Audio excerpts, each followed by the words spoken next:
Hello friends, welcome to my channel. आज हम बात करेंगे गरुड़ पुराण के अध्याय 5 के बारे में। गरुड़ पुराण के अध्याय 5 में क्या बताया गया उसको हम विस्तार से जानेंगे और समझेंगे कि क्या क्या होता है इस अध्याय में। गरुड़ जी भगवान विष्णु से प्रश्न करते हैं, हे प्रभु, मृत्यु के बाद नरक भोगने वाले जब पुनः जन्म लेते हैं तो उन्हें कौन से लक्षण प्राप्त होते हैं। फिर विष्णु जी कहते हैं, हे विंतासूत, मैं अब तुम्हें पाप और उनके फल के बारे में विस्तार से बताता हूँ। इससे मनुष्य सावधान होकर पाप से दूर रह सकता है। पाप और उसके फल कुछ इस प्रकार हैं, जैसे ब्रह्म हत्या। जो ब्राह्मण की हत्या करता वह अगले जन्म में क्षय रोगी होता है।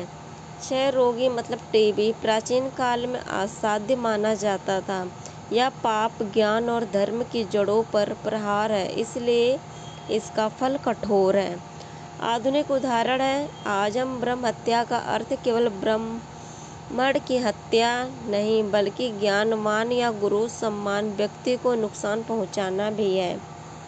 गौ हत्या, गाय की हत्या करने वाला अगले जन्म में मूर्ख और कुबड़ा होता है। गाय को जीवनदायिनी माना गया है। दूध, गोबर, गौमूत्र से स्वास्थ्य और खेती का आधार बनता है। आधुनिक उदाहरण है, संवेदनशील जीव की हत्या करना या उनके संरक्षण के विपरीत कार्य करना, ये सभी पाप में आते हैं। कन्या की हत्या करना, जो कन्या की हत्या करता है वह कुष्ठ रोगी होकर जन्म लेता है। कन्या हत्या समाज के संतुलन और भविष्य के विनाश के कारण मानी जाती है। आधुनिक उदाहरण के माध्यम से हम समझते हैं, आज यह भ्रूण हत्या के रूप में भी देखा जाता है। गर्भपात कराने वाले, गर्भ का नाश करने वाला रोगी होकर बील जाति में जन्म लेता है। जीवन के प्रारंभिक बीज को नष्ट करना सबसे बड़ा अहित माना गया है। पर स्त्री के साथ संबंध रखने वाला नपुंसक होता है। विश्वास और मर्यादा का भंग समाज की जड़ें कमजोर करता है। गुरु पत्नी से संबंध रखने वाला चर्म रोग से पीड़ित होता है। मांसाहार, मांस खाने वाले के अंग लाल होते हैं। यह पशु हिंसा और क्रूरता का परिणाम माना गया है।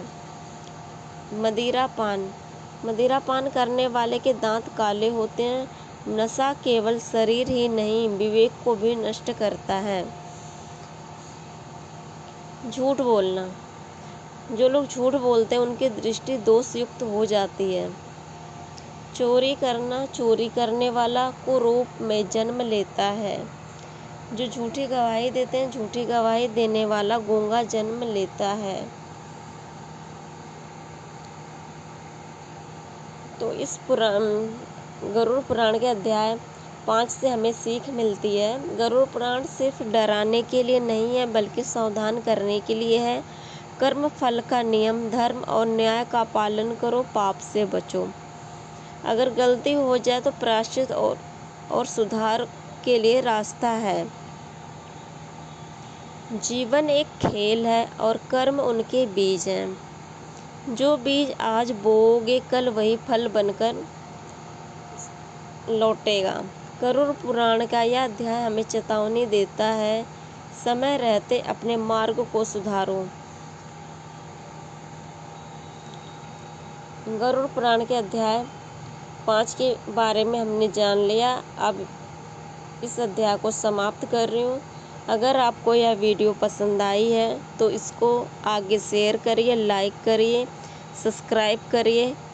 कमेंट में जो भी भूल चूक हुई है उसको बताइए। धन्यवाद।